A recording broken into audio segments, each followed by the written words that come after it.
With you, Philip Kisia, you've sat on that seat. You have an understanding from a practical perspective of what it means to be the CEO of this county, even though the functions may have been slightly different under the previous dispensation.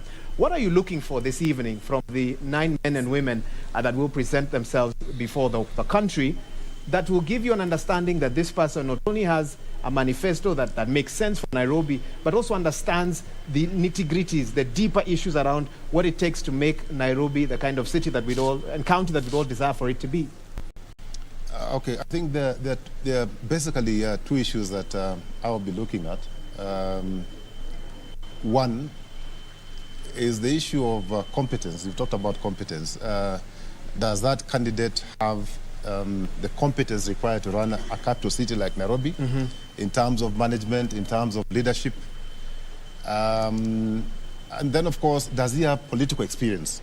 That's very important, because you're running an institution that requires a combination of all those things I've talked about. The other thing, of course, is there's been debate of whether having somebody schooled would be desirable to run the county. I can tell you, without schooled, yes, at least basic education. Okay, basic education. I was talking to Prof just before we got on air, and we agree that basic education is minimum a degree. That should be basic. So other than those competencies, does a person have passion?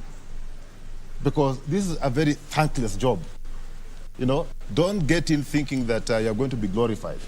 You'll wake up in the morning and receive all manner of abuses, so you'd be ready for it. So if you're not somebody who is passionate about doing this job, please, you're in the wrong space. Okay. Yeah. And I'm sure the candidates are listening to you, and some have already started arriving, and we'll be crossing over to them as soon as we have that opportunity.